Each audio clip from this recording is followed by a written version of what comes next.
বলতে বলতে শ্বাস আটকে গেছে। আহিরার কান্নার দাপটে কথা বের হচ্ছে না।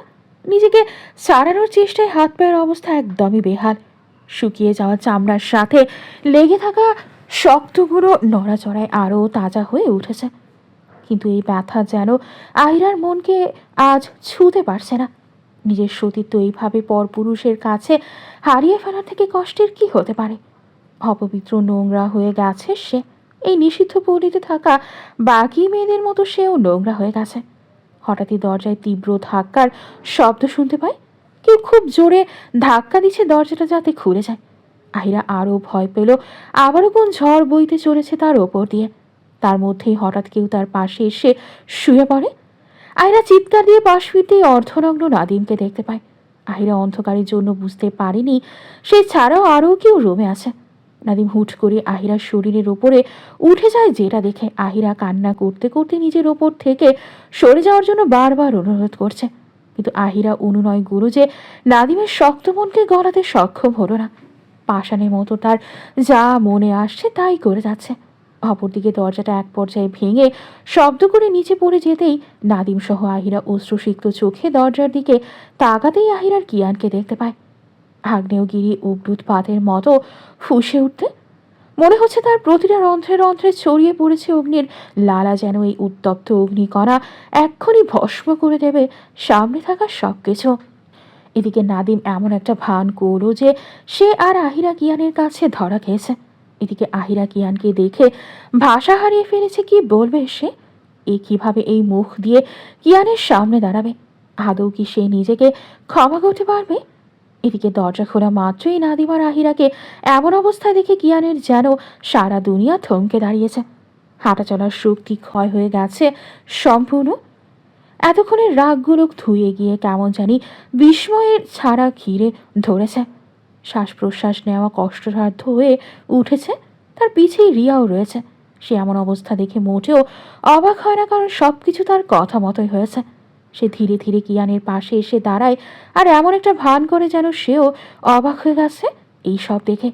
নাদিম আহিরার উপর থেকে উঠে কিয়ানের কাছে গিয়ে আমতা আমতা করে বলতে থাকে, লুকিয়ান, আমার আসলে দেখ, আমরা দুইজন দুজনকে প্রচুর ভালোবাসি। তোমার ভয়ে এতদিন লুকিয়ে রেখেছিলাম। নাদিমের কথা শুনে আহিরা যেন আকাশ থেকে পড়ে। তার মধ্যে কথা বলার মতো সাহস নেই। কি বলবে সে? সব কিছু যে শেষ হয়ে গেছে। এত এত মিথ্যার প্রতিবাদ সে একা কি করে করবে? সব কিছু তো তার বিরুদ্ধে। যে কেউ দেখলে আহিরাকেই ভুল বুঝবে। আহিরার হাতের বাঁধনটা নাদিম খুলে দিয়েছে, সেদিকে আহিরার বিন্দুমাত্র খেয়াল নেই। তার দৃষ্টির সীমানায় কিয়ানের মুখশ্রীর দিকে। লোকটাকে বিধ্বস্ত দেখাচ্ছে। দেখেই বোঝা যাচ্ছে তাকে না পেয়ে এই হাল করেছে নিজের। আয়রা চোখ বন্ধ করে ডুকরে কেঁদে ওঠে। এইসব থেকে নিজেকে বের করবে কিভাবে? সব কিছু যে কালো ধোঁয়াশায় আচ্ছন্ন হয়ে গেছে। আহিরা কাঁদতে কাঁদতে বলে ওঠে, উম বিশ্বাস করুন, আমি আপনাকে ভালোবাসি। এই লোকটা মিথ্যে বলছে। আমি জানি না ওরা আমার সাথে কি করেছে, কিন্তু বিশ্বাস করুন, আমি আমার আপনি ছাড়া আর কেউ নেই। কিয়ান ধীর পায়ে আহিরার দিকে এগিয়ে আসে। আহিরাকে আসতে না দেখে রাহেলা চৌধুরী বেশ চিন্তায় পড়ে যায়, কারণ আহিরা কোনোদিন এমনটা করে না। মাঝে মাঝে আহিরা বাহিরে যায় তাকে বলে, আবার সময় মতো চলেও আসে। কিন্তু কালকে সন্ধ্যা পেরিয়ে রাত হয়ে আসে, তারপরও আহিরার আসার নাম নেই। তাই বাধ্য হয়ে তিনি গার্ডদের আহিরাকে খুঁজতে পাঠান। তারপর রাহেলা চৌধুরী কিয়ানকে ফোন করে সব কিছু জানায়। কিয়ানের ফোন হঠাৎই পানিতে পড়ে নষ্ট হয়ে গিয়েছিল, তাই তাকে তার ফোনে পাওয়া যাচ্ছিল না। তাই কিয়ানের অফিসের লাইনে ফোন দিয়ে জানায় ইউসুফ চৌধুরী ব্যবসার কাজে বাহিরে গিয়েছেন, 1 সপ্তাহ হলো। তিনি কালকে আসবে। সব মিলিয়ে রাহেলা চৌধুরী বাড়িতে নিশ্চিন্তে বসেও থাকতে পারছিলেন না। কিয়ান আহিরার কথা জানতে পারার পর ছুটে বাড়িতে চলে আসে। এরপর তাদের এলাকার প্রতিটা জায়গায় জায়গায় খোঁজে। পরে না পেয়ে এলাকার সব সিসিটিভি চেক করে শেষবার আকিরার সাথে দেখতে পায়। কিয়ান বিশেষভাবে চেনে না আকিরাকে, কিন্তু আহিরা মাঝে মধ্যে আকিরার কথা বলতো। তাই দেরি না করে আহিরার কলেজ থেকে আকিরার বাসা ঠিকানা নিয়ে তার বাসায় চলে যায়। আহিরাকে না পেয়ে কিয়ান যেন পাগল প্রায় হয়ে গেছে। আকিরার বাসায় যাওয়ার পর আকিরা যেটা বলে সেটা মুহূর্তে কিয়ানের মাথায় আগুন ধরিয়ে দেওয়ার জন্য যথেষ্ট ছিল। ভাইয়া, আহিরা নাদিম ভাইয়ের সঙ্গে গেছে, চলে গেছে সেই সন্ধ্যায়। ওরা দুজন দুজনকে প্রচণ্ড ভালোবাসে, প্রায় 5 মাস হতে চললো ওরা একসাথে আছে। এখন জানি না ও আর নাদিম ভাইয়া কোথায় আছে। আকিরার কথা শুনে কিয়ান নিজের রাগকে নিয়ন্ত্রণ করতে না পেরে আকিরার উপর আঘাত করতে চাইলে পাশে থাকা তার গার্ডরা তাকে সামনে নেয়। কিয়ান কিছু সময় পর নিজের রাগটাকে নিয়ন্ত্রণ করে আকিরার দিকে তাকিয়ে তীব্র রাগে হুঙ্কার দিয়ে বলে ওঠে, আমার বউয়ের বান্ধবী আর একটা মেয়ে দেখে পর পেলি, না হলে এখানেই তোকে কবর দিতাম। তোর এই জবান আর জবানের জায়গায় থাকতো না। তারপর সেখান থেকে কিয়ান চলে আসে। এদিকে আকিলা কিয়ানের ধমকিতে সে সহ তার গোটা পরিবার আতঙ্কের মধ্যে ছিল। কিয়ানের ক্ষমতা সম্পর্কে মোটামুটি সবাই অবগত, তাই তাদের সাহস নেই কিয়ানের সাথে লাগতে যাওয়ার। এইসবের মাঝে কিয়ানের কাছে উপস্থিত হয় রিয়া। রিয়ার মুখে লেগেছে বিশ্বজয়ের হাসি, আর সেই মুহূর্তে রিয়াকে দেখে কিয়ানের রাগের মাত্রা দ্বিগুণ বেড়ে যায়। তেড়ে গিয়ে রিয়ার গলা চেপে ধরে তীব্রভাবে। রিয়ার চোখ উল্টে সাদা অংশ বের হয়েছিল শুধু। কিয়ান যে হঠাৎ আক্রমণ করে বসবে সেটা সে কুরুক্ষেত্রেও ভাবতে পারেনি। আশেপাশে থাকা গার্ডরা কিয়ানের হাত থেকে রিয়াকে ছাড়িয়ে নেয়। রিয়া শান্ত হওয়ার পর তার ফোনটা কিয়ানের দিকে এগিয়ে দিতেই কিয়ানের চোখ আটকে গিয়েছে। ফোনের স্ক্রিনে ভেসে থাকা আহিরাকে অচেনা এক পুরুষের সাথে বিধ্বস্ত অবস্থায় দেখতে পায়। ছবিটা দেখে মনে হচ্ছে তাদের মধ্যে গভীর কিছু চলছে। একের পর এক এমন আরও অনেকগুলো ছবি দেখায় রিয়া, যেগুলো দেখে কিয়ানের রাগ মুহূর্তেই কোথায় যেন গায়েব হয়ে যায়। অজানা এক ভয়ের তাড়না জেগে বসেছে। হৃদস্পন্দন অতি দ্রুত বেগে ওঠানামা করছে তার। তার বক্ষ পিঞ্জরায় অসম্ভব রকমের জ্বালা করছে।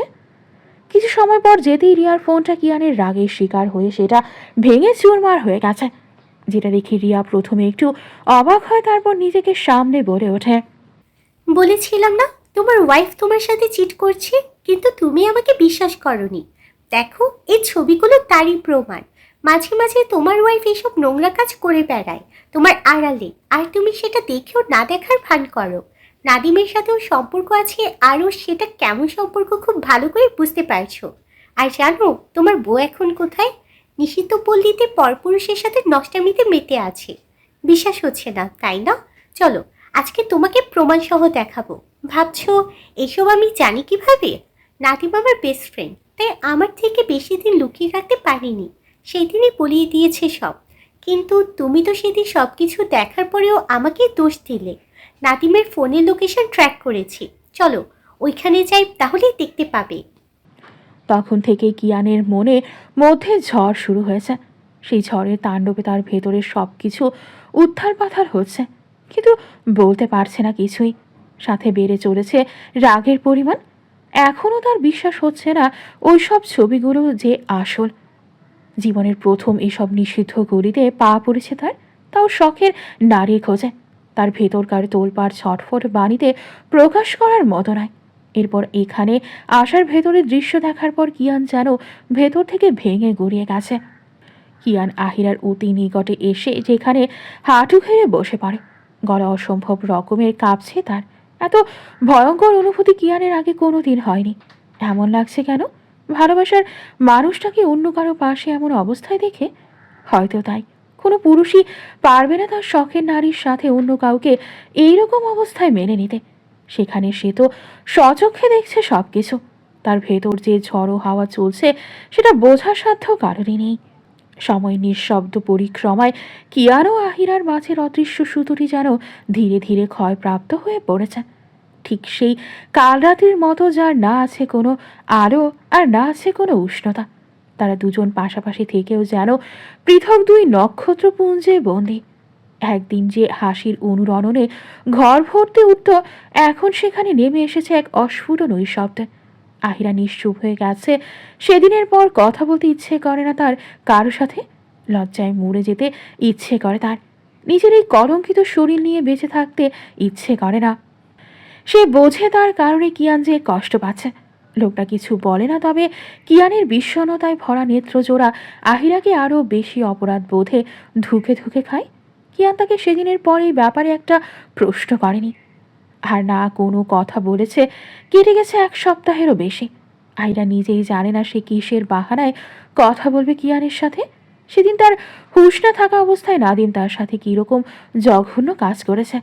ধীরে ধীরে এই চাপা তিক্ততায় পরিণত হয়ে দুজনের মাঝেই গড়ে তুলেছে এক অদৃশ্য দেয়াল, যা কেউ বাড়াতে চায়নি, কিন্তু যা ভাঙার শক্তিও কারও নেই। আহিরা অনুভব করে কিয়ানের দৃষ্টি আর আগের মতো তার দিকে আটকে থাকে না। কোথাও এক অনুচ্চারিত দূরত্ব। কিয়ানের এমন নিঃসুপ থাকাটা আহিরার বুকে নিঃশব্দ ছুরির মতো বেঁধে। আর কিয়ান সে নিজেই দোটানায় তীক্ষ্ণ নখের ক্ষতবিক্ষত।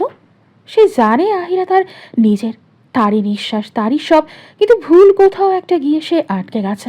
ভেতর থেকে কিছু একটা তাকে ভেঙে চুরমার করে দিয়েছে। কুয়াশা তার বিচার শক্তিকে আবদ্ধ করে রেখেছে। কিয়ানের অন্তর জুড়ে চলছে অদ্ভুত এক অস্থির পাল্লা ছোড়া ভালোবাসা। তাকে টেনে ধরে আর সন্দেহ তাকে ছিন্ন ভিন্ন করে। তারা দুজন একই ছাদের নিচে, তবু দুই আকাশের নিচে। ভালোবাসা এখনো তেমনটাই আছে যেমনটা সে আগে বাসত, কিন্তু দুই হৃদয়ের মাঝে জমে ওঠা শব্দহীন দেওয়াল এক অমোঘ সত্য ঘোষণা করে। দূরত্ব কখনো চিৎকার করে আসে না, সে আসে নিঃশব্দে, ধীরে ধীরে, অদৃশ্য যন্ত্রণার মতো। বহুদিন পর আহিরা নিজের রুমের বাহিরে পা রেখেছে। নিচে লিভিং রুমে আসতেই রিয়ার সাথে সাক্ষাৎ হয়ে যায়, যে কিনা রাহেলা চৌধুরীর সাথে বসে আছে। রাহেলা চৌধুরী আহিরার সাথে তেমন কথা বলেন না। আহিরা বোঝে রাহেলা চৌধুরীর এই রাগের কারণ, কিন্তু সে কি উত্তর দেবে? তার কাছে এইসবের কোনো উত্তর নেই। মন তো চায় এখনই এই দুনিয়ার মায়া ত্যাগ করে এই কলঙ্ক থেকে নিজেকে মুক্ত করে দিতে।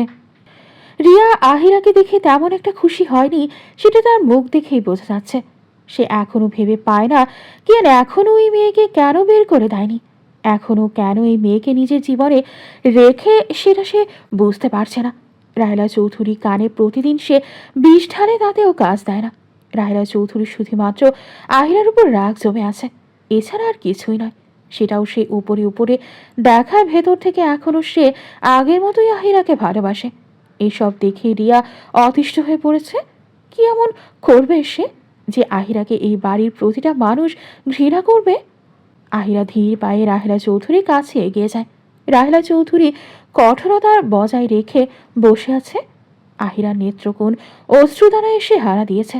সে নিজেকে কোনো রকম সামলিয়ে কাঁপা কাঁপা স্বরে বলে, মা, আপনি আমায় ভুল বুঝবেন না। আমি সত্যি বলছি, আমি আপনার ছেলেকে ছাড়া আর কাউকে ভালোবাসি না।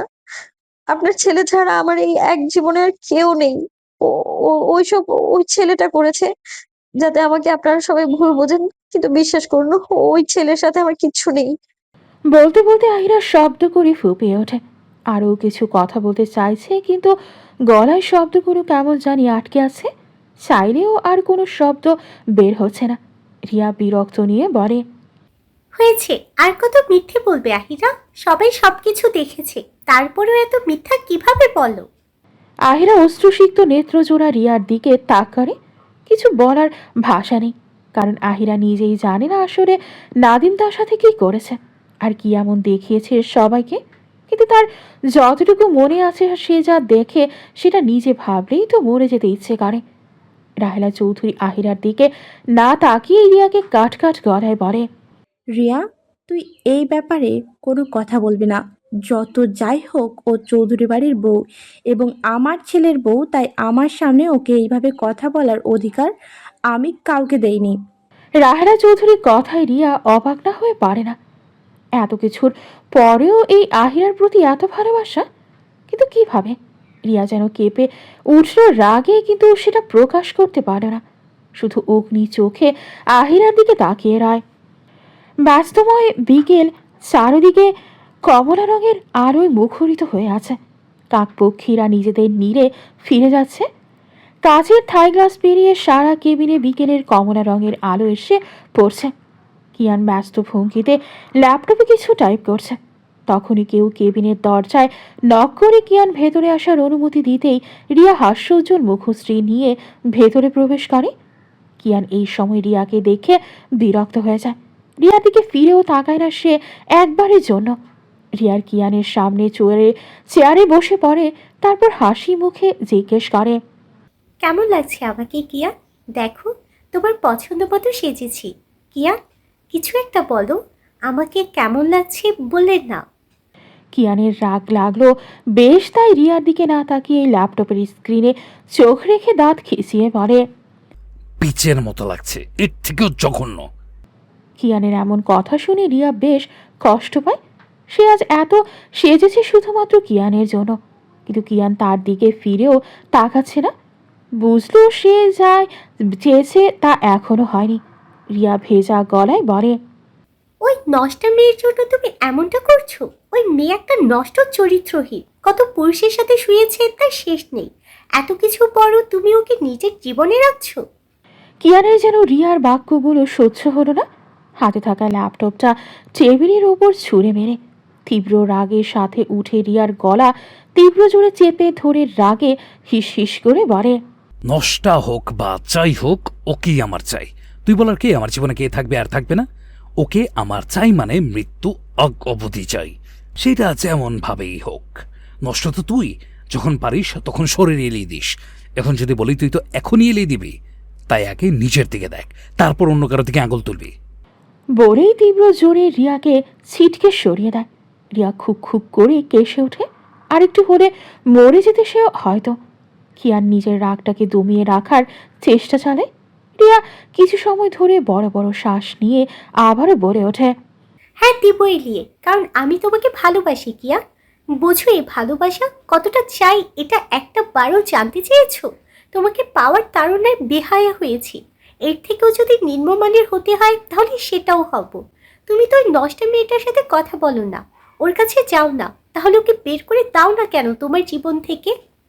কিয়ান নিজের রাগটাকে দমাতে চেয়েছিল, কিন্তু রিয়ার হয়তো সেটা পছন্দ হয়নি। কিয়ান হিতাহিত জ্ঞান হারিয়ে রিয়ার গাড়ে পরপর দুটো থাপ্পড় বসিয়ে দেয়। থাপ্পড়ের বেগ এতটাই ছিল যে রিয়া মুখ থুবড়ে ফ্লোরে পড়ে গিয়েছে। তার সারা দুনিয়া ঘুরছে মনে হচ্ছে। গাল ফেটে রক্ত বের হওয়ার উপক্রম। কিয়ান পাশে থাকা টেবিলে তীব্র জোরে লাথি মেরে চিৎকার দিয়ে বলে ওঠে, আমি ওর কাছে যাই বা না যাই, ওকে কাছে টানি বা না টানি, আমার যা ইচ্ছে তাই করবো, কিন্তু তুই বলার কে? ও আমার জীবনে থাকবে কি না ওইটাও আমার ইচ্ছা। ফর্দার তোর এই পেশা মুখ যদি আমাকে দেখিয়েছিস তাহলে আল্লাহর কসম তোকে জানে মেরে দেব। রিয়া আর কিছু বলতে পারে না। তার আগেই কিয়ান সিকিউরিটি গার্ড ডেকে রিয়াকে সেখান থেকে বের করে দিতে পারে। আর গার্ডরা কিয়ানের কথা মতো রিয়াকে সেখান থেকে জোর করে বের করে আনে। বাহিরে আসার পর রিয়া নিজের গাড়িতে বসে শব্দ করে কেঁদে ওঠে। তার কান্নার শব্দ গাড়ির চার দেয়ালে বেজে উঠছে। তার এই বুক ছেঁড়া কষ্টের সমাপ্তি কি হবে না? হায় ভালোবাসা এত কষ্টদায়ক কেন? একতরফা ভালোবাসায় এত বেদনা কেন? ভাগ্য কেন তার আর কিয়ানের মিলন নেই? কেন এটা একতরফা হলো? রিয়া অনেকক্ষণ কাঁদলো। কত সময় ধরে কাঁদলো জানা নেই তার। রিয়া নিজের ফোনটা বের করে নাদিমকে ফোন করলো। এই মানুষটাই পারে তাকে এই যন্ত্রণা থেকে মুক্তি দিতে। নাদিম ফোন তোলার পর রিয়া নিঃশব্দে কতক্ষণ কাঁদলো জানে না। অপর পাশে নাদিম শুধুই নীরব শ্রোতার মতো শুনে গেল রিয়ার আর্তনাদগুলো। রিয়া নিজেকে সামনে বলে ওঠে, নাদিম, আমি আহিরাকে মেরে ফেলবো, তুই আমাকে সাহায্য করবি তো? জানিস কিয়ান আমার উপর হাত তুলেছে, কিন্তু ওটার ব্যথা আমাকে কাঁদায়নি, কাঁদিয়েছে আহিরার প্রতি কিয়ানের ভালোবাসা। আচ্ছা, মানুষ তো রাস্তার কুকুরকে দেখলেও মায়া হয়, কিন্তু আমি তো সেখানে মানুষ। তাহলে কিয়ানের কেন আমার প্রতি মায়া হয় না? আমি কি এতটাই খারাপ? নাদিম কিছু বলল না এই ব্যাপারে, শুধু একটাই কথা বলল, আহিরা তোর জীবন থেকে চিরদিনের জন্য মুছে যাবে। তোর সব কষ্ট আমি মুছে দিব। আহিরাকে মরতে হবে। রাতের কালো অন্ধকার গড়িয়ে ধরণীতে নতুন দিনের সূচনা হয়েছে। সূর্যের কিরণ জানালা ভেদ করে সারা ঘরে ছায়ার মতো ছড়িয়ে পড়েছে। আশেপাশে থেকে পাখির কিচির মিচিরের আওয়াজ আসছে। আহিরার ঘুম ভেঙেছে আরও অনেক আগে। পাশ ফিরে তাকাতেই খালি পায় জায়গাটা। প্রায় প্রতিদিনই পায় এমনটা। আহিরার কান্না চলে আসতো। সে কি করবে? তার জীবনের সব কিছু তছনছ হয়ে গেছে সেই রাতে। বুক ফেটে হাহাকার করছে। আহিরার এইসব আর ভালো লাগছে না। সে কি করে বোঝাবে সে নির্দোষ, বা সে ইচ্ছে করে কিছুই করেনি? এমনকি এটাই তো জানে না সে তার সাথে নাদিম আসলে কি করেছে। ভাবতে ভাবতে আহিরা বিছানা থেকে উঠে পড়ে। এমনভাবে আর থাকা যায় না। কষ্ট কি তার হচ্ছে না? সে তো সত্যিই কিয়ানকেই ভালোবাসে। আর এই মানুষটা ছাড়া অন্য কেউ নেই তার হৃদয়। তারপরও অবিশ্বাসের এই বেড়াজালে তার সুন্দর সাজানো সংসারটা নড়ে উঠেছে। আহিরা ফ্রেশ হয়ে নিচে নামতেই ইউসুফ চৌধুরীকে দেখতে পায়। ইউসুফ চৌধুরী বেশ কয়েকদিন ধরে অসুস্থ। হঠাৎ করে ইউসুফ চৌধুরী অসুস্থ হয়ে পড়েছে। ইউসুফ চৌধুরী বুকে হাত দিয়ে বসে আছেন। তার মুখ নয় দেখে মনে হচ্ছে বুকের ব্যথাটা হয়তো বেড়েছে। আহিরা তাড়াতাড়ি করে নেমে ইউসুফ চৌধুরীর কাছে ছুটে যায় আর তড়িঘড়ি করে জিজ্ঞেস করে, কি হয়েছে বাবা? বুকে বেশি ব্যথা করছে? ইউসুফ চৌধুরী কোনো রকমে বুকে হাত দিয়ে বলে, হালকা ব্যথা করছে, ঠিক হয়ে যাবে। আহিরা মানল না ইউসুফ চৌধুরীর কথা, কারণ ইউসুফ চৌধুরীর চোখে মুখে ব্যথার ছাপ স্পষ্ট। আহিরা কয়েকবার রাহেলা চৌধুরী আর কিয়ানকে ডাকলো, সব ভুলে, কিন্তু কারো কোনো সারা শব্দ পেল না। ইউসুফ চৌধুরী কোনো রকমে আবারও বলে, ওরা বাড়িতে নেই, নানু বাড়িতে গিয়েছে রাতে। আহিরা আর কিছু বলল না। তাকে একটা বার তো জানাতে পারতো, তাই না? আহিরা এই মুহূর্তে সব ঝেড়ে ফেলল। সে ইউসুফ চৌধুরীকে বসতে বলে তাদের রুমে গেল মেডিসিনের জন্য। এদিকে ইউসুফ চৌধুরীর বুকের ব্যথা অস্বাভাবিকভাবে বেড়েই চলেছে। আহিরা মাঝে মাঝে ইউসুফ চৌধুরীকে মেডিসিন খাওয়ায়, তাই সেটাই দ্রুত নিয়ে আসে আর পানি এগিয়ে দিয়ে খেতে বলে। ইউসুফ চৌধুরী মেডিসিন নেওয়ার কিছু সময় পর হঠাৎ করে ব্যথায় কুকড়িয়ে ওঠে। অস্বাভাবিকভাবে তার বুকের ব্যথা আগের থেকেও বেশি বেড়ে চলেছে। আহিরা এবার সত্যি ভয় পেয়ে যায়। সে কি করবে এখন? কি আর নেই বাড়িতে, তারপর রাহেলা চৌধুরীও নেই। আহিরা চিৎকার করে বাড়ির বাহিরে থাকা গার্ডকে রাখে। গার্ডরা আসার পর আহিরা তাড়াতাড়ি করে গাড়ি বের করতে বলে হসপিটালের উদ্দেশ্যে বেরোনোর জন্য। গাড়ির সাহায্যে ইউসুফ চৌধুরীকে নিয়ে আহিরা হসপিটালের উদ্দেশ্যে বের হয়ে পড়ে। গাড়ির ড্রাইভার চালাচ্ছে। ড্রাইভারটা নতুন। আহিরা জানে না এই লোক কবে থেকে কাজ করছে, কিন্তু এখন এইসব বাদ দিয়ে সে এখন ইউসুফ চৌধুরীকে নিয়ে চিন্তিত। আহিরা ইউসুফ চৌধুরীর বুকে মালিশ করে দিচ্ছে যাতে কষ্টটা কম হয়, কিন্তু এতেও যেন কিছু হলো না, বরং অবস্থা আরও খারাপ হতে লাগলো। হাসপাতালের শীতল করিডোরে দাঁড়িয়ে আহিরা অনেক সময় ধরেই এইভাবে এখানে দাঁড়িয়ে রয়েছে। ইউসুফ চৌধুরী জ্ঞান ফেরার অপেক্ষায়। রাহেলা চৌধুরী বা কিয়ান কারোর সাথেই যোগাযোগ করতে পারছে না। ফোন করার পর দুজনের ফোন তোলার হদিস নেই। আহিরা ক্লান্ত হয়ে আবার ফোন দেয়নি। এই সময়টাতে সবার থাকার কথা ছিল, কিন্তু এখন পাশে কেউ নেই, কিয়ানও না। যে কিয়ান একসময় আহিরার ক্ষুদ্রতম শ্বাসে উদ্বিগ্ন হতো, সে এখন দূরবর্তী নক্ষত্রের মতো অধরা, অচেনা, শীতল মানবে পরিণত হয়েছে। ভুল বোঝাবুঝির কুয়াশা তাদের মাঝে এমন এক প্রাচীর তুলে দিয়েছে, যাকে স্পর্শ করলে আহিরার ভেতর থেকে রক্তক্ষরণের মতো যন্ত্রণা বেরিয়ে আসে। আহিরা চেয়েও পারে না মুখ তুলে কিয়ানের দিকে তাকাতে। তার নিজেরই বড্ড কষ্ট হয়। অপরাধ বোধ তাকে কুড়ে কুড়ে খায় প্রতিনিয়তই। এই যন্ত্রণা থেকে মুক্তির পথ খুঁজছে আহিরা।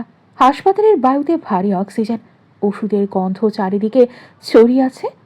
হঠাৎ একটা নার্স বাহিরে আসে আর আহিরার সাথে সাথে দাঁড়াতে এসে বলে, ভিতরে যান, পেশেন্ট কথা বলতে চাচ্ছে।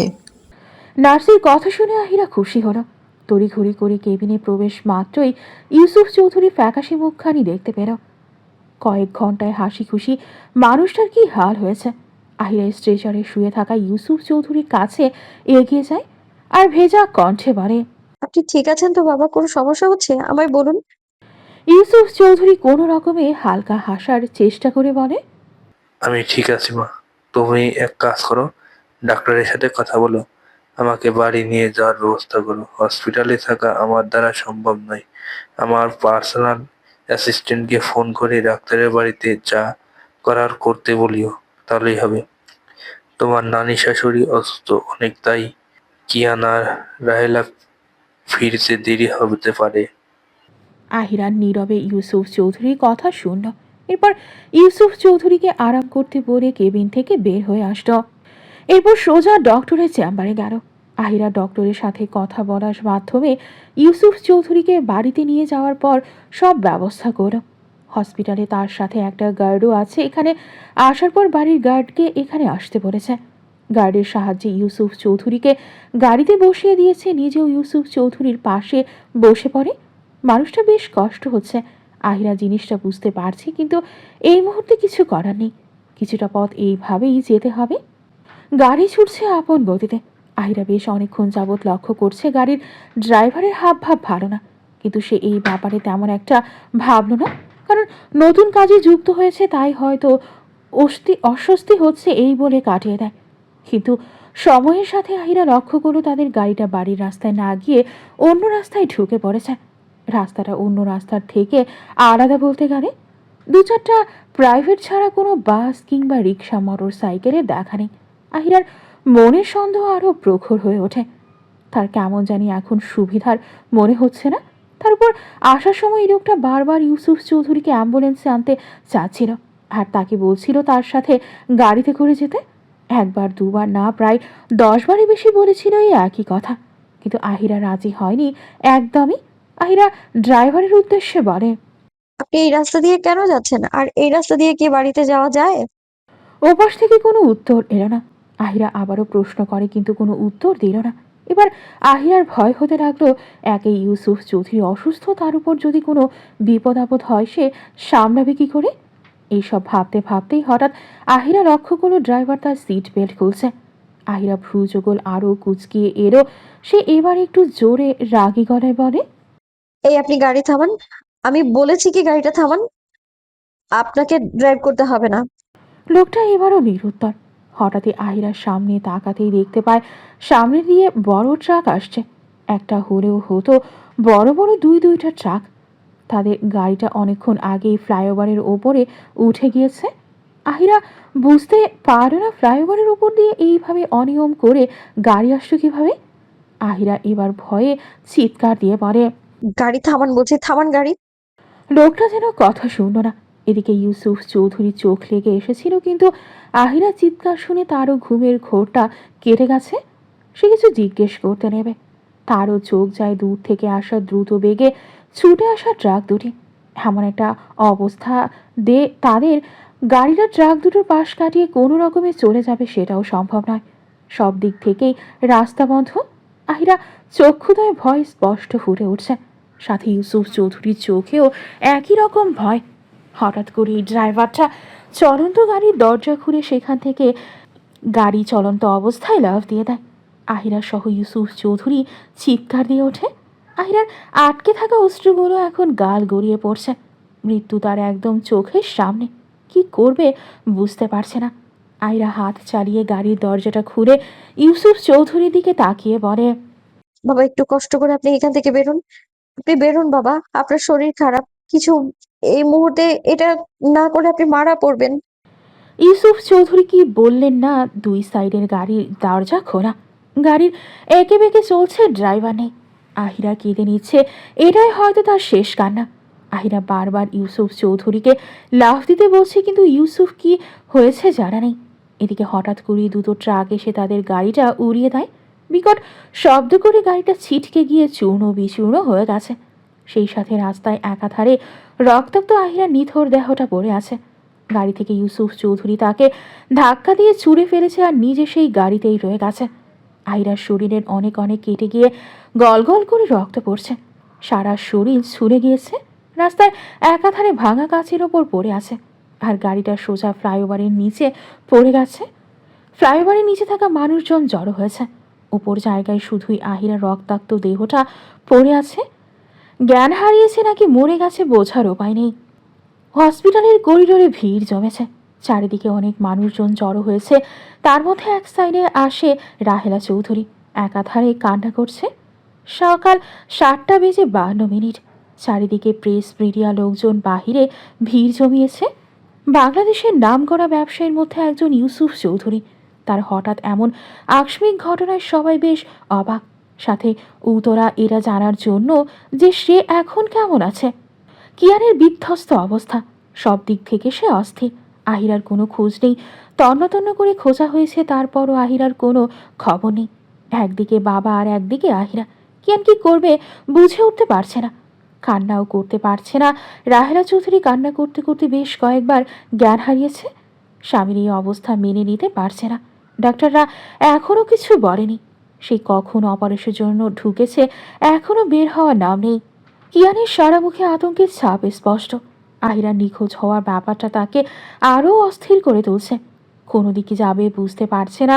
কিয়ানের গার্ডরা ঢাকার প্রতিটা হসপিটালের তল্লাশি করছে আহিরার খোঁজে, কিছু সময় বেরোতেই কেবিন থেকে ডাক্তার বের হতে কিয়ান সহ রাহেলা চৌধুরী এগিয়ে গিয়ে অস্থির কণ্ঠস্বরে জিজ্ঞেস করে ওঠে।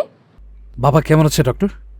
ডক্টর একবার রাহেলা চৌধুরীর দিকে তাকালেন, তারপর তিনি দীর্ঘ একটা নিঃশ্বাস ছেড়ে বলে, এখন যা বললো সেটা শোনার জন্য প্রস্তুত হন। সরি, আমরা ইউসুফ চৌধুরীকে বাঁচাতে পারিনি। উনি এখানে আনার আগেই শেষ নিঃশ্বাস ত্যাগ করছিলেন, কিন্তু তারপরও আমরা চেষ্টা করেছি, কারণ মাঝে মাঝে মিরাক্কেল হয়, কিন্তু আমাদের হাতে কিছুই নেই। ওনার শরীরে এক ধরনের ড্রাগও পাওয়া গেছে, যার কারণে ওনার হার্ট চলাচল আরও আগেই বন্ধ হয়ে গেছে। এমন ড্রাগ সচরাচর পাওয়া যায় না। এটা চিকিৎসা সঠিক সময়ের মধ্যে না করলে মারা যাওয়ার সম্ভাবনা থাকে, আর ওনার অবস্থা অনেক ক্রিটিক্যাল ছিল। সব মিলে আমরা আমাদের সর্বোচ্চ চেষ্টা চালিয়েছি, কিন্তু আমাদের হাতে কিছুই নেই। ডাক্তারের সম্পূর্ণ কথা শেষ করার আগেই রাহেলা চৌধুরী জ্ঞান হারিয়ে কিয়ানের গায়ে ঝরে পড়েছে। এত বড় সত্য তিনি মেনে নিতে পারেননি। কিয়ান যেন মুহূর্তের জন্য স্তব্ধ হয়ে গেছে, নিঃশ্বাস নিতে কেমন জানি ভুলে বসেছে। যেটা শুনল এটা এখনও কানে বাজছে। নিজের কঠিন ব্যক্তিত্ব আর ধরে রাখা সম্ভব হলো না তার। অশ্রু ফোটা তার অক্ষিদয়ের কার্নিশ বেয়ে পড়ল। ছেলে হয়ে বাবার মৃত্যুর সংবাদটা পাওয়া অনেক ভয়ানক। কোনো সন্তানই বাবা মার বা নিজের প্রিয়জনের মৃত্যু মেনে নিতে পারে না। কিয়ানও পারল না। মুহূর্তের মধ্যে তার জীবনটা কেমন জানি ওলট পালট হয়ে গেছে। দীর্ঘ 2 দিন পর আহিরার সন্ধান পেয়ে ছুটে এসেছে কিয়ান। এই 2 দিনে তার পুরো দুনিয়া ওলট পালট হয়ে গেছে। ইউসুফ চৌধুরী জানাজা পড়িয়ে কবর দেওয়া হয়েছে আরও আগে। বাড়ির অবস্থা ভালো না। রাহেলা চৌধুরী অসুস্থ হয়ে বিছানায় পড়ে আছে। স্বামীর এমন অকাল মৃত্যু মেনে নিতে পারেনি। তার উপর আহিরার নিখোঁজ হওয়া সব মিলিয়ে চৌধুরী বাড়ির অবস্থা একদমই ভালো নেই। আর কিয়ান তার দিকে তাকানো দায় হয়ে দাঁড়িয়েছে। উস্কো খুস্কো চুল, দাড়িগুলো বড় হয়েছে বেশ, কাটে না কতদিন। নির্ঘুম রাত জেগেই কেটেছে তার প্রায় দিনগুলো। আর ইউসুফ চৌধুরীর মৃত্যু যেন আরও ভেতর থেকে নাড়িয়ে দিয়েছে তাকে। ছোট একটা বেসরকারি হসপিটালের সামনে গাড়ি থামতেই কিয়ান অস্থির পায়ে হসপিটালের ভেতরে ছুটে চলে যায়। চোখে মুখে তার আতঙ্কের ছাপ স্পষ্ট। ভেতরে থাকা ভয় তাকেই 2 দিনে কুড়ে কুড়ে মেরেছে। কত জায়গায় খুঁজেছে, কিন্তু আহিরার কোনো হদিস না পেয়ে কিয়ান যেন আরও পাগল প্রায় হয়ে গিয়েছিল। সকালে গার্ডের থেকে আহিরার ঠিকানা পেতেই জ্যামরা এলাকায় ছুটে এসেছে। কিয়ান নার্সের থেকে কেবিন নাম্বার জেনে অস্থির পায়ে ছুটে চলেছে। কেবিনের সামনে আসতেই কিয়ানের চলন্ত পা দুটো থমকে যায়। হঠাৎ ভেতরে থাকা কথার শব্দগুলো তার কর্ণকুহরে আসতেই ভেতর থেকে নাদিমের স্বর ভেসে আসছে। তাড়াতাড়ি সুস্থ হও, এরপর আমরা এখান থেকে অনেক দূরে চলে যাব।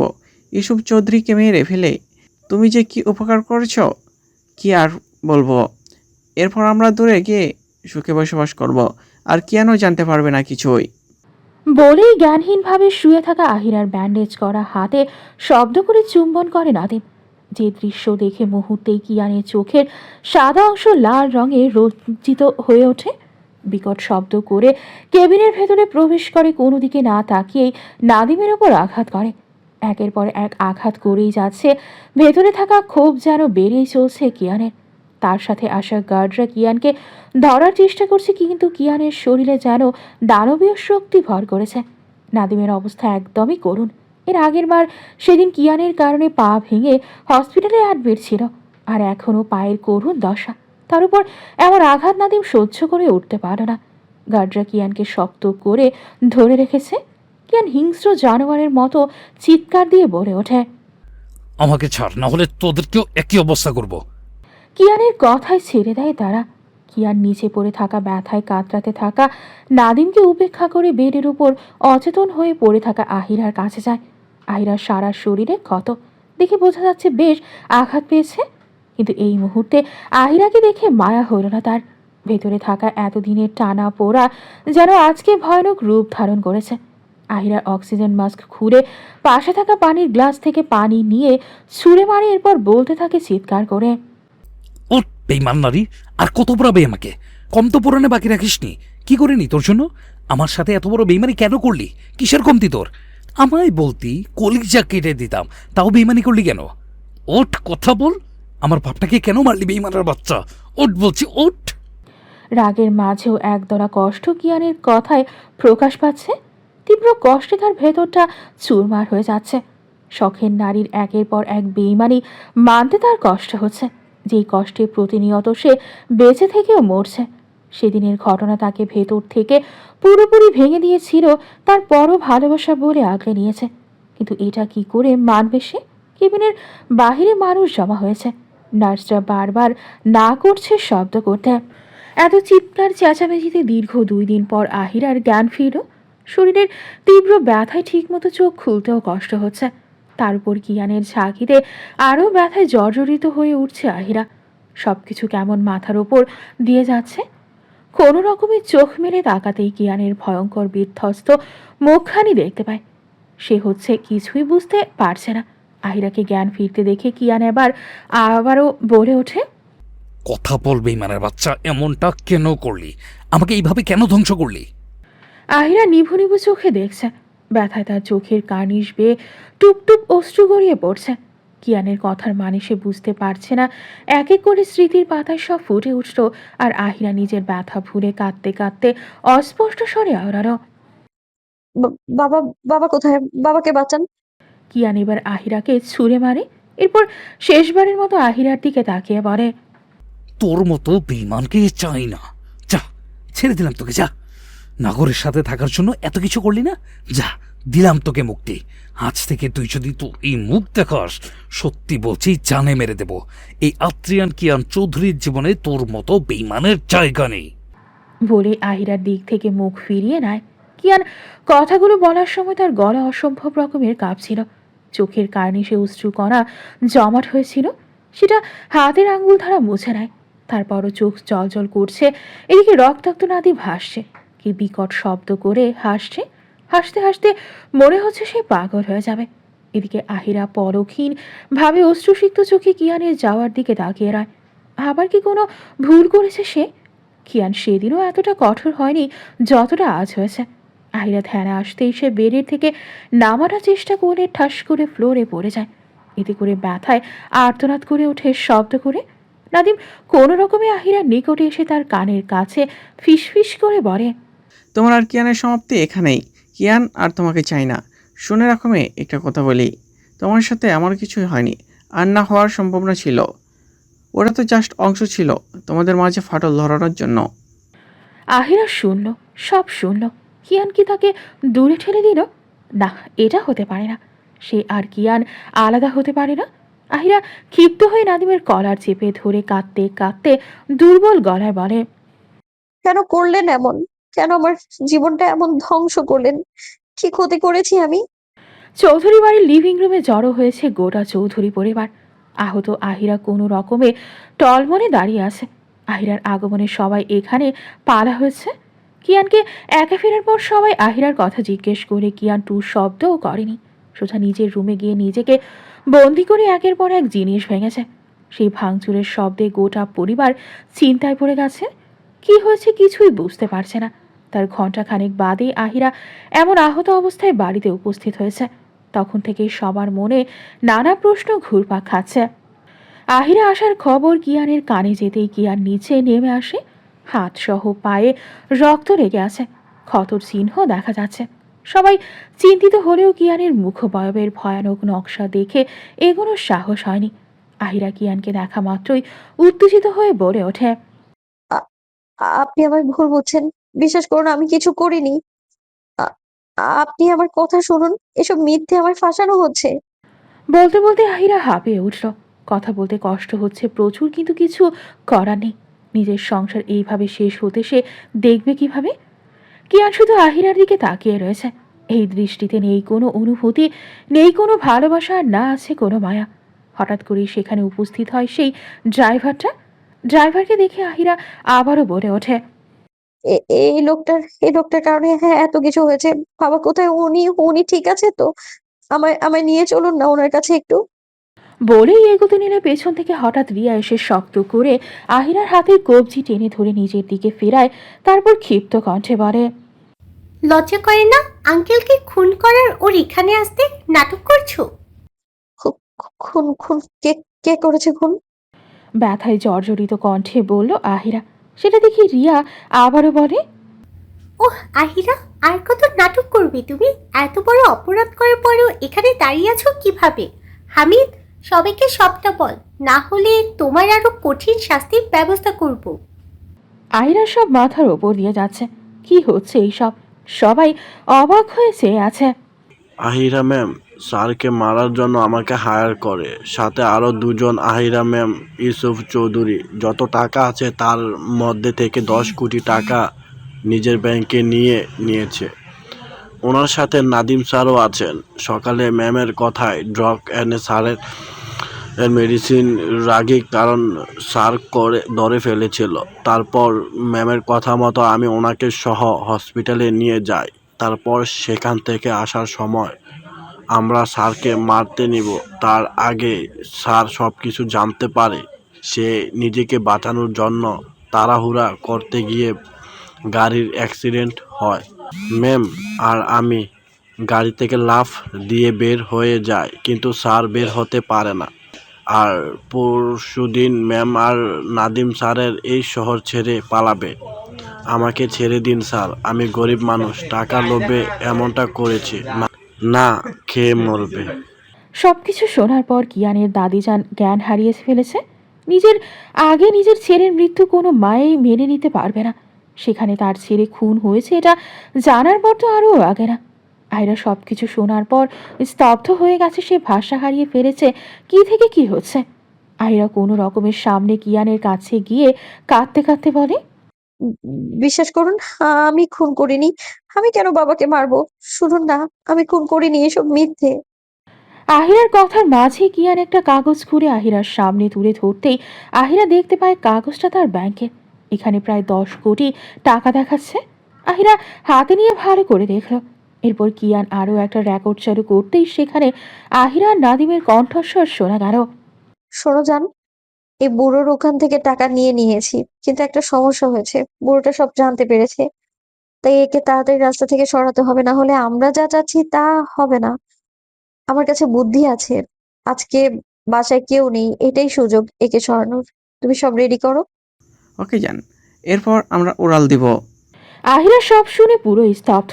কি বলবে ভাষা হারিয়ে ফেলেছে।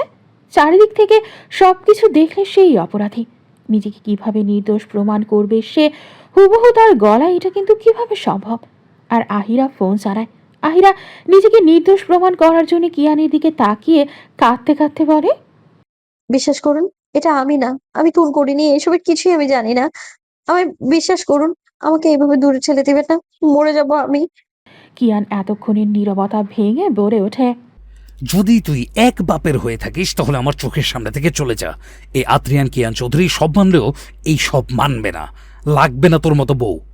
আহিরা এবার কাঁদতে কাঁদতে কিয়ানের পা জড়িয়ে ধরে বলতে থাকে, এমনটা বলবেন না, আমি আপনাকে ছাড়া বাঁচবো না। বিশ্বাস করুন, আমি এসব করিনি। আমাকে ছুবি না তুই, আমার জন্য হারাম হয়ে গেছিস তুই। চাই না তোর মতো বেঈমান বউ যে কিনা স্বামীর মর্ম বোঝে না। যদি না যাস তাহলে ভেবে নিব তোর মাও তোর মতোই ছিল। কত পুরুষের সাথে শুয়ে হয়েছে সে, এরকম কি তুইও করতে চাইছিস? যদি লজ্জা থাকে তাহলে আমার সামনে আর আসবি না। বলেই কিয়ান সেখান থেকে চলে যায়। আহিরা ভাষা হারিয়ে ফেলেছে। নিজের জন্মদাত্রীর মায়ের ব্যাপারে কোন সন্তান এমন কথা শুনতে পারবে? এতক্ষণ ভালোবাসা টানে সব ভুলে নিজের সত্যিটাকে প্রমাণ করতে চাইলেও এখন আর সেই ইচ্ছেটা মরে গেছে। যেখানে বিশ্বাস নেই সেখানে কিসের সম্পর্ক? শরীরের ব্যথার থেকে মনের ব্যথাটা বড্ড বেশি আজকে। শরীর এত ক্ষতগুলো এতটা পোড়াতে পারেনি যতটা কিয়ানের কথাগুলো পোড়াচ্ছে। আহিরের এই অবস্থা দেখে রিয়া হাসছে। সে যা চেয়েছে তাই হয়েছে। এতদিন পর নিজের কাজে সফল হয়ে বড্ড খুশি লাগছে তার। এত কাঠখড় পোড়াতে হয়েছে, কিন্তু সে ইউসুফ চৌধুরীকে মারতে চায়নি। পুরোটাই একটা বাহানা ছিল আহিরাকে বাহিরে আনার জন্য। কিন্তু এমন কিছু হবে ভাবতে পারেনি। সে হামিদকে বলে দিয়েছিল ইউসুফ চৌধুরীকে অন্য গাড়িতে পাঠিয়ে দিতে, কিন্তু এমন কিছু হবে সেটা সে সব কিছু হওয়ার পর জানতে পেরেছে। প্রথমে ভয়ে তার হাত পা ঠান্ডা হয়ে আসছিল, কিন্তু আহিরা আর কিয়ানের এমন বিচ্ছেদ দেখে সেটাও কেটে গেছে। আহিরা দুর্বল শরীর নিয়ে উঠে দাঁড়ালো। চোখ ভরে শেষবারের মতো বাড়িটা দেখে নিল। এখানে কত শত স্মৃতি রয়েছে। তার দুনিয়াটা এখানেই গড়ে উঠেছিল আর এখানেই শেষ। আহিরা দুর্বল পায়ে হেঁটে এখান থেকে বেরিয়ে যায়। কোনোদিনও আসবে না আর। কিয়ানের শূন্যতা তার মৃত্যু হোক, তারপরও সে ফিরবে না। বাড়ির কেউ আটকায় না আহিরাকে। সবার চোখে আহিরার জন্য এক ঝাঁক ঘৃণা ছিল শুধু। আহিরা দেখল সবাই একদিন এইসব চোখে তার জন্য ভালোবাসা মায়া ছিল, আর আজ হায় ভাগ্যের খেলা, কখন কোথায় এনে দাঁড় করায়। কিছু একটা বলতে চেয়েও বলতে পারেনি সে। নিজের পেটে হাত দিয়ে মাঝরাস্তায় ফুপিয়ে ফুপিয়ে কাঁদতে লাগলো সে। রাস্তায় থাকা মানুষজন তার দিকে অদ্ভুতভাবে তাকিয়ে আছে। আহিরার সেদিকে কোনো খেয়াল নেই, নিজের মতো করে কেঁদে চলেছে। কোথায় যাবে সে, কি করবে এখন? তার চাচি আগেই সব রাস্তা বন্ধ করে দিয়েছে সেই বাড়িতে যাওয়ার। এই পৃথিবীতে আর কার কাছে গিয়ে থাকবে সে? কোথাও কেউ নেই তার। যারা ছিল তারাও দূর করে দিয়েছে। আহিরা নিজের পেটে হাত বুলিয়ে কাঁদতে কাঁদতে বলে, হায় আল্লাহ, এই কোন পাপের শাস্তি দিচ্ছ তুমি আমায়? কি করব এখন আমি? এই বাচ্চাটাকে নিয়ে কোথায় যাব? তুমি কেন এমন করলে আমার সাথে? আমার সাথে এত নিষ্ঠুর কেন তুমি? ওকে নিয়ে কোথায় যাব আমি? কাঁদতে কাঁদতে আহিরার মাথায় দেওয়ার কথা আসলো, কিন্তু সে যাবে কি করে? তার কাছে তো কোনো টাকা নেই। তাহলে আহিরা ভাবতে ভাবতে নিজের গলার দিকে তাকালো। গলায় জল জল করছে সোনার চেন। আহিরা উঠে দাঁড়ালো, কিছু না ভেবে খোঁড়াতে খোঁড়াতে হাঁটতে লাগলো। চেনটা বিক্রি করে আহিরা সিলেটের উদ্দেশ্যে রওনা দেয়। আহিরার জানা নেই কি করবে সামনে। এতক্ষণ আত্মহত্যার মতো মহাপাপ করে বসত, কিন্তু নিজের ভেতরে বেড়ে ওঠা প্রাণটার জন্য সেটা করতে পারেনি। পাহাড়ি এলাকায় আসার পর গাড়ির ড্রাইভারের কারণে তাদের বাসটা খাদে পড়ে যায়। ভাগ্যক্রমে আহিরা একেবারে সামনে বসার কারণে বের হয়ে আসতে পারে, কিন্তু সে সহ মোট 5 জন ছাড়া পুরো বাসের মানুষ পাহাড়ের খাদে পড়ে গিয়েছে। সেখানের কেউ বেঁচে নেই। আহিরা একের পর এক ধকল সামনে উঠতে পারেনি। সিলেট গিয়ে পৌঁছায় মাঝরাতে। সেখানেই তার হাতে যে টাকা ছিল সব চুরি হয়ে যায়। সব দিক দিয়ে সে একদম শূন্য হারায় হয়ে যায়। তারপর শুরু হয় তার জীবনের সবচেয়ে কঠিন সময়। দিয়াকে খুঁজে পায় না। প্রেগনেন্সির এই অবস্থায় তার আরাম করা দরকার। সেখানে সে সামান্য খাবারও খেতে পায়নি কতদিন তার ঠিক নেই। বর্তমানে সবেমাত্র আহিরা নিজের চোখ দুটো বন্ধ করতে নিয়েছিল, ঠিক তখনই কিয়ারা শব্দ করে কেঁদে ওঠে। কিয়ারার কান্নার শব্দে আহিরার ঘুম ছুটে যায়। ব্যাকুল হয়ে কিয়ারাকে নিজের বুকের সাথে জড়িয়ে নিয়ে শান্ত করার জন্য বলতে থাকে, কি হয়েছে মা? আমাকে বলো, কোথায় কষ্ট হচ্ছে? কাঁদে না সোনা? বলতে বলতে কিয়ারার গড়িয়ে পড়া অশ্রুকণা মুছে দিতে থাকে। রাত কটা বাজে জানে নেই তার। আহিরাকে ঘুম পাড়াতে তার বেশ বেগ পেতে হয়েছে। বাচ্চাটা ব্যথার জ্বালায় ঘুমোতে পারে না। আহিরা কিয়ারাকে নিজের বুকে জড়িয়ে নিয়ে কিছুক্ষণ সেভাবেই নানা কথা বলতে থাকে। কিছু সময় পর কিয়ারা কাঁদতে কাঁদতে ঘুমিয়ে পড়ে। আহিরা আস্তে করে শুইয়ে দেয়। কান্না করতে করতে বাচ্চাটা ফর্সা গালে দাগ বসে গেছে। আহিরার কান্না এলো তার জন্য হয়েছে। সে যদি এভাবে কিয়ারাকে একা না রাখি যেত তাহলে এমন কিছু হতো না। আর না কিয়ারাকে এত ব্যথা সহ্য করতে হতো।